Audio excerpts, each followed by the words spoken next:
శ్రీ కోట శ్రీనివాసరావు గారు మరణం చాలా విచారకరం. ఆయన గొప్ప నటుడు,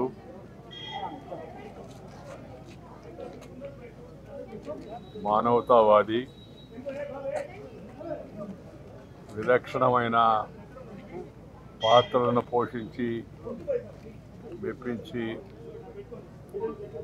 ప్రజల యొక్క అభిమానాన్ని పొందిన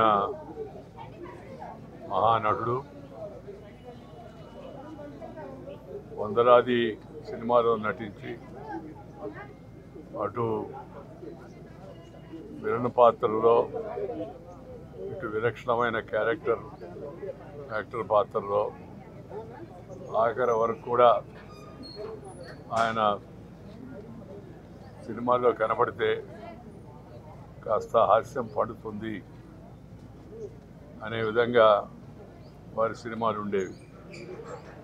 దాంతోపాటు వారు మా హయాంలో భారతీయ జనతా పార్టీలో చేరి విజయవాడ నగరం నుంచి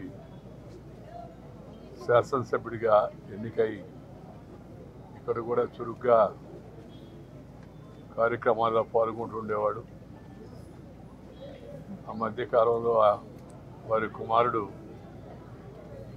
అకాల మరణంతో ఆయన బాగా కుంగిపోయాడు.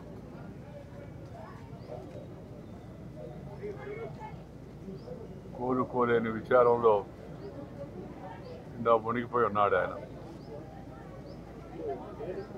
అలాంటి తరుణంలో మరి ఇలాంటి విషాదకర వార్త వారి గురించే రావడం చాలా విచారకరం. కొన్ని ప్రమాణాలు, కొన్ని పద్ధతులు,